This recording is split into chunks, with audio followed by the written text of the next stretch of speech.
Welcome to Game Soup with Chloe and Kayla. This is a game design podcast where we throw ideas in a pot and see what's cooking. I'm Kayla and I am so fatigued today. And I'm Chloe and I'm going to be picking up the slack. After our last recording, did I complain about being sick on our last, or even when we spoke last? No, but I felt a bit rough that morning, and then by the evening I was like, shit, I've got really bad tonsillitis, which I'm sort of just getting over now, but I feel it's led to a quite bad flare. And also, the thing that I think is actually quite frustrating about being a self-employed creative with chronic pain and fatigue is that, like, when I overexert myself or poorly pace myself, I'm like, I'm the one who set the pace. Yeah. This was all in my hands. You've got to blame your manager, but the manager is also you. Yeah, it's I guess like I don't know. I think the thing I'm about to explain is a more universal experience where, like, when you are ill and you start to get over it, you kind of want to be able to go out immediately. Want to start at 100%, but that's just not where your body's at. Yeah. No, it doesn't. It's not like a hard reset when you are not sick. You are like having to build back up. Yeah, you have to. So like that. Up, yeah. It throws all of my rhythm off of what my own pacing should be. And also, yeah. So I am beat to shit, and I've mainly spent the time since our last record resting. Though I did, like, we talked about the Gallant and the Virtuous on the record, but that was actually before the release. And we said out now, but it had not been released. When I did release it, the response was really positive. Lots of people were really excited about it, or said it seemed like really cool. So like that was something that was a nice thing. Yeah. No, I've not yet had to look at it, but I certainly will soon. Yeah, I should send you a. Yeah, I'm a fake fan. I don't pay for Kayla's games.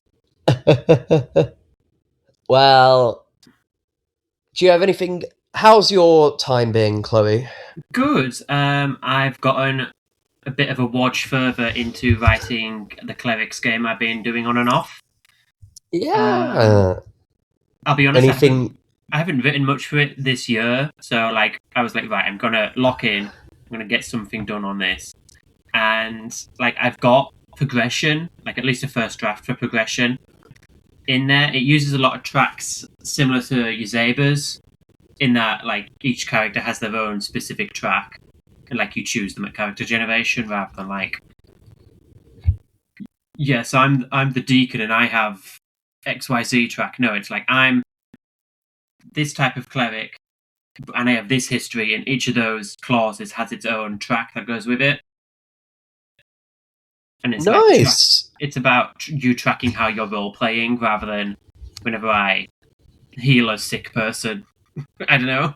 So yeah, it's a thing. I really liked a thing that I think is probably an understated influence on my work, even if it's not always how I approach progression or stuff, is I really enjoy like the XP triggers in Blades in the Dark, where it's kind of about like, did you do this thing? It's like that was kind of what informed the progress bar in Psycho Dungeon, and is also kind of like it's a loose influence on, I'd say, Doom and Fortune in The Gallant and the Virtuous. That comes a bit more from Joe Winter's Fall of Home.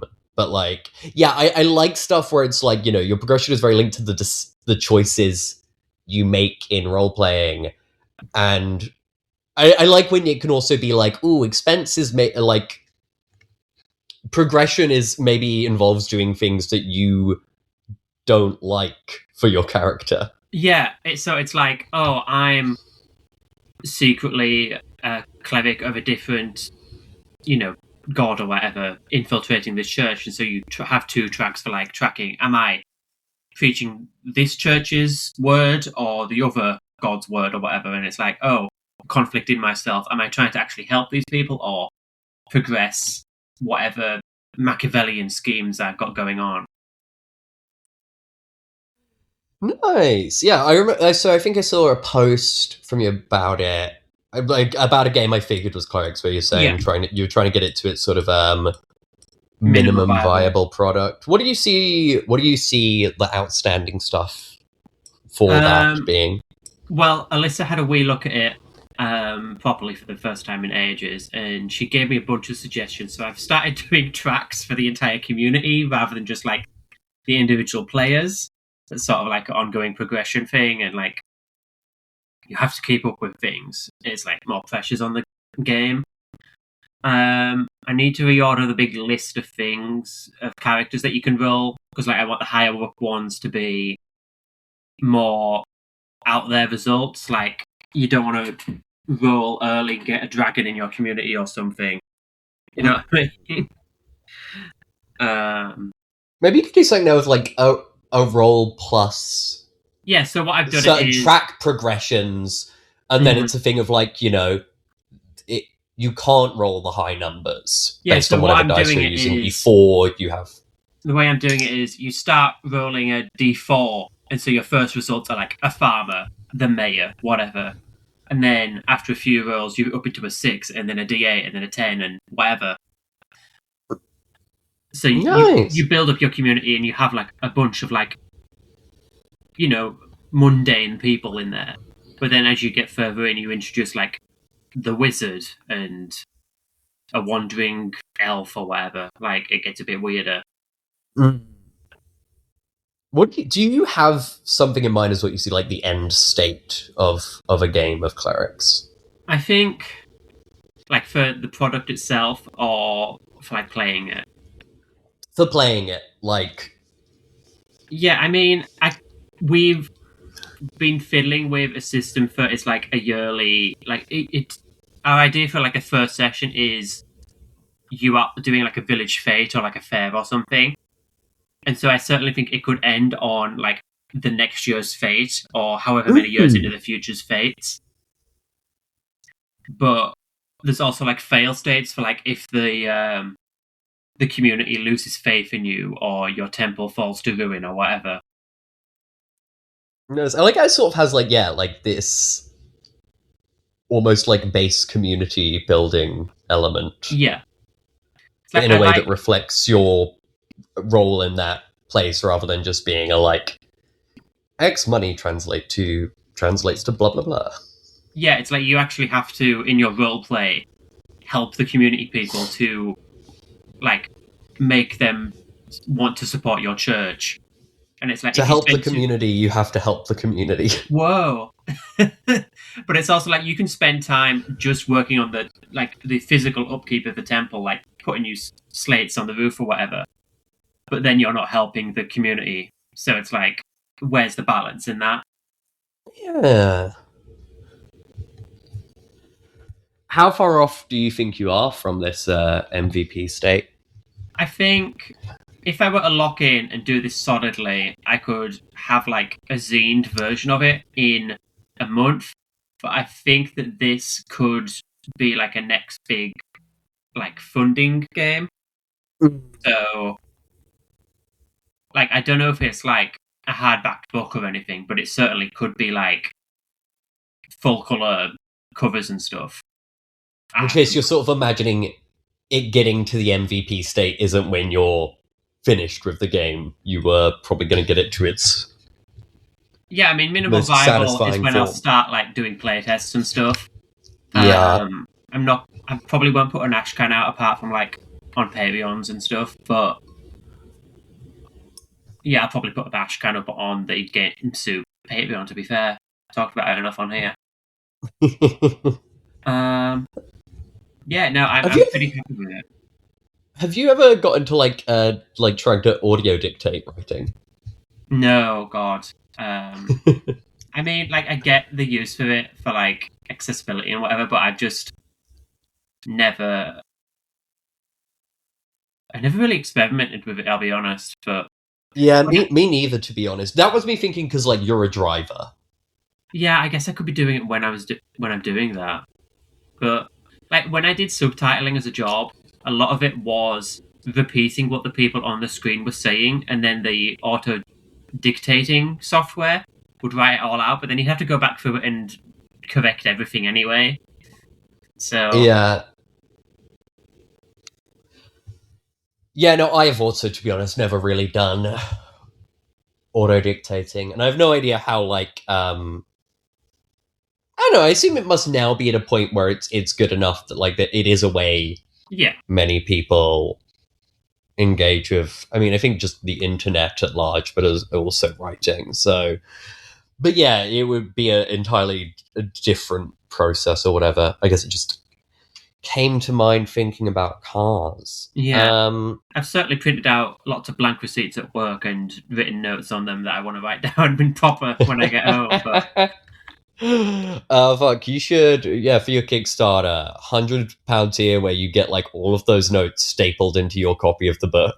I don't even know where they are anymore. I might have chucked some of them. Damn. I know, right?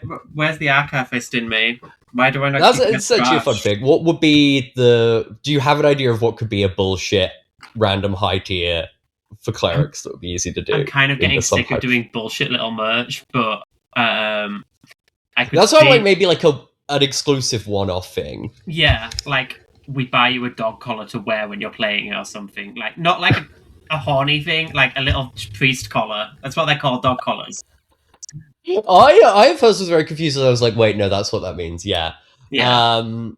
Yeah, I like doing annotated versions of books for because it's like that's an easy thing to make as an exclusive because I'm going to do it once, but the process of doing it is pretty simple. I didn't do it for Transgender Deathmatch Legend 2, partly because the layout didn't allow me to do that. Like it was too much. Like it can't really take pencil stuff, so it's not always possible. I'm trying to think if I did anything. We could maybe I didn't have any funky like high tier. adding your like OC as like a priest or community member into the art or the tables or whatever. I could see that as a good. Yeah, that's I can find those like fun, but also I can find them frustrating to organize. So I often when I do them, I'm a sort of a like, this is your point, speak now, forever hold your peace. Sometimes I've been like, if you don't get back to me, I'll just give you a thanks in the credits. Yeah. Like we but in that case, I need to go by your name on Kickstarter if you don't get back to me there either. So, it's whatever. Yeah. We did custom armies for Skirmish, which was our first Kickstarter, and I think that went pretty well. Because like some of the people were like, yeah, I want magical girls, I want transformation mechanics, whatever. But then some people were like, yeah, make an army named after my grandma. It's like, okay, I can do that. That's cute. Yeah, I think the thing with higher tiers is often I think it's good if you can find a way to make them easy for yourself, because I think mainly they're just like it simplifies the process for someone who wants to give a bit more for whatever reason.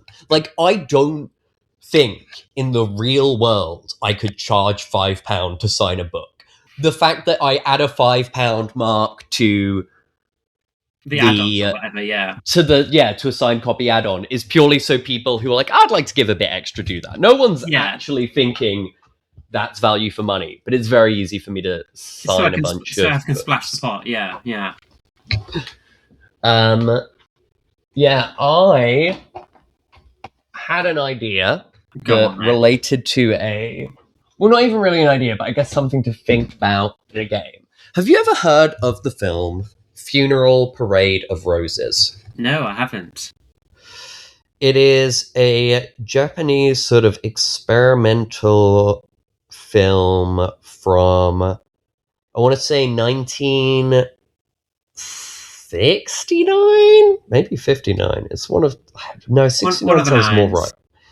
Yeah, and it's kind of essentially a twist on, I guess, Oedipus Rex, but centered around like a love triangle in what's called like a gay boy cafe. But it's just sort of like, it's a term that like in like, sort of 80s ballroom culture kind of encompasses both like drag queens, cross-dressers, and trans women. Yeah. As well as then also having like a lot of like interludes where it's real interviews with people, which has some like great moments. It's a really interesting film. A lot of it is completely non-linear. And have you're a film person too. Have you watched many non-linear films? I assume you've seen the big ones like Memento.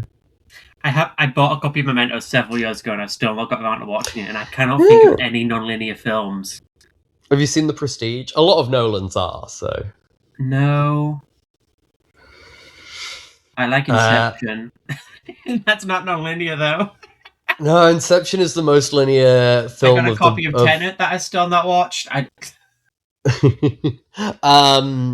mean, even Batman Begins is a bit non-linear because that starts in the. Yeah, it does flash back and forward. Yeah, It starts in the training, then we get the flashback to what's going on, and then more through line.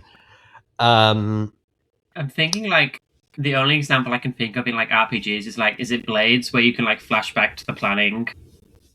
yeah, which is often a thing where I've seen similar things in heist or score kind of things where it's like, oh, you can do a flashback to add in some detail and show how Yeah, you are prepared. I think what I'm really interested in this question, doing something with non-linearity in a game, is a flash forward instead. yeah, Like that's like because flash forward forces you to set stakes that you are then playing towards. Like I'm thinking also of like a lot of film noirs, which begin with like whatever the final scene of a death or shootout is, and then flashes, and then the whole film is a flashback to how we get there. I and obviously you can do this to more fuck directions where you're flashing forward, flashing back, flashing in the middle. But like even in sort of more straightforward versions where we're just beginning with one scene set in the future, we are then setting a lot of stuff of where we get to, and we're all playing towards that while maybe hoping instead how can we twist these events so they're not what they look like, but yeah. so they're maybe beneficial to me. I feel like as a player, I'd be like, oh well, I can metagame it so my character doesn't die in the final showdown, but then like, oh, you're dooming yourself in doing so. I think which maybe makes me think, oh, that is an interesting thing for a game. It kind of brings metagaming Into it, to a yeah, forefront in an interesting way and like gives a lot of dramatic irony to your characters. I think it does place you at a remove from your characters, but like I think that can be interesting. yeah.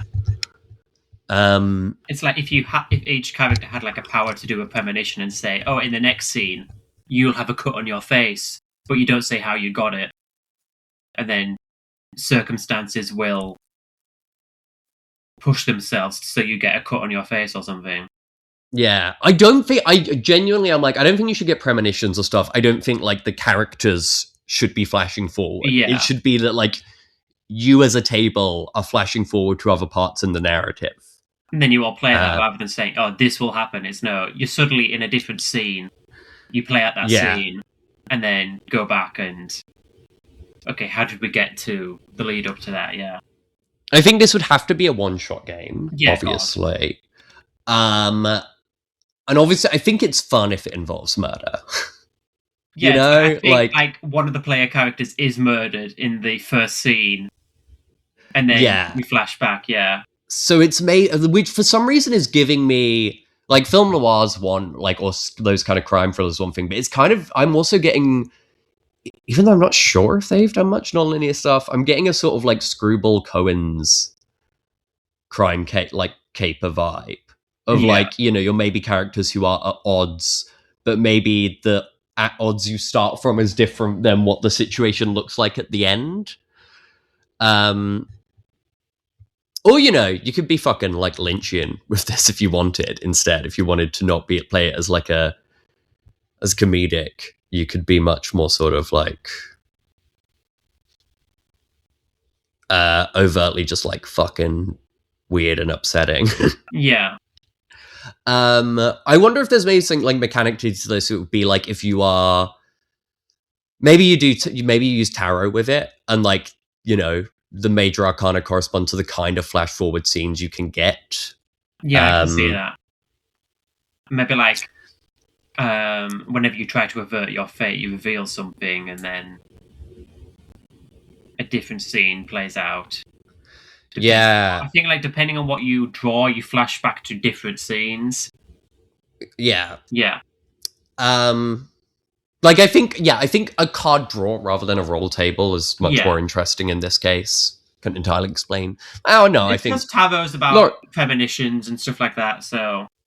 Yeah, but to be honest, even I think, like, a playing card draw would feel more satisfying. I think Laurie had a very interesting newsletter about, like, the effect of, like, why I prefer drawing cards to roll tables, kind of, which I think sort of applies here. I wonder, because considering we've brought up Blades, thinking about another thing, like, do you think this game would benefit from being a sort of, like, Lady Blackbird style, here is your cast of characters? Yeah, I think it being capsually, like, yeah, here is your characters. Maybe, like, it's not even like a... it's like always set. This is the character who will die. Someone has to choose to play as that character. I kind of like that. Yeah, and I think that could be an interesting... That could let you be more intriguingly specific with, I think, your, like, the tarot prompts for, I guess, this first scene. It's like, instead of, like, this is always the character who dies, it's like, okay, we drew the tower. Fuck. All but one of us look dead in the end. Versus, like, and it's like, okay, we drew the lovers. These two named characters are the ones who are bleeding out at the end. This character is the one holding a gun. I like it being set characters so then you can be specific about, like, okay, so it's X and Y character rather than, if you have 5 players, then 2 people are dead. It's like, no, there are 6 characters, you're playing it with 6 people. Yeah. Or I think it can even work if you have a GM for this game, which I feel you might need. Yeah. As much as I think, like, oh yeah, you're all being given the kind of dramatic irony perspective that a GM sometimes has. I do think if, like, you're fucking around with time, especially if you do more than one flash forward or flashback, I think you need someone who part of their big role is they're the chronology. Yeah, they're keeping track of everything. I think in that case, it can be like, this game has a written amount of, like, 5 or 6 characters. It can play with, probably I'd say maybe it would be 5 because I think a 7-player game is...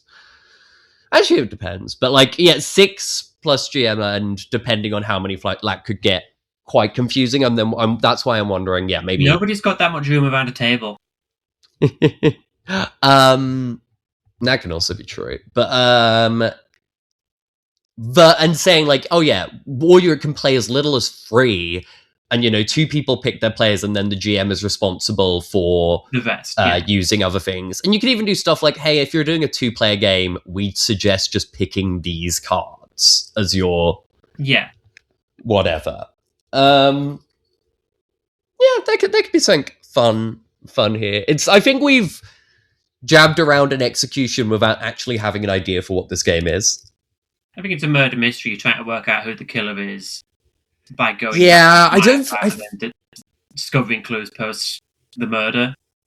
Yeah, I don't think it's so much. I don't think you're like an investigator or something. No, I think narratively you're trying to work out. Yeah, but it has narrative element of like But I think it's kind of like the obvious implications at the setup would be one of you did it to each other. Like, I think... Oh, player, like, oh, Kayla, your character was holding the gun and is over the body. But it's like, that's too obvious. It's then like, is anyone else in this room or is who was just left? But yeah, there would be that element, and I think you're all kind of... I think all the characters as written should have, like, a way of interpreting them as, like, a real scummy, if you maybe want to play it as a sort of, like... live fast, die young, dirtbag crime thriller. Everyone deserves to die in this situation, yeah. That's the name of the game. Everyone deserves to die. Which is also, I guess, probably the name of the episode, unless you want to call it Clerics. No, I can't. We've already got an episode called Clerics, so whatever the hell. Yeah, that works. Probably gonna kick us out of here in a minute, but do you have anything you want to promote before we go? No. Go subscribe to the Game Soup Patreon. We release episodes early.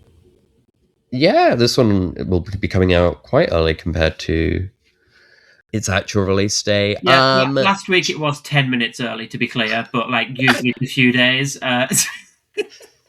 Schedule depending. Yeah, If you haven't already, check out the A Fistful of Stars back at pre-launch page ahead of Orbital Blues Month in April. And yeah, also follow me on Instagram if you want to see my fun continuing adventures of now becoming a comedian / TTRPG writer, designer, artist instead of former. I refuse to make a second account for this shit. You know, going to go back into teaching eventually. No, I'm not. In this fucking country, I think not. Thank you for listening to Game Soup. Thank you for listening.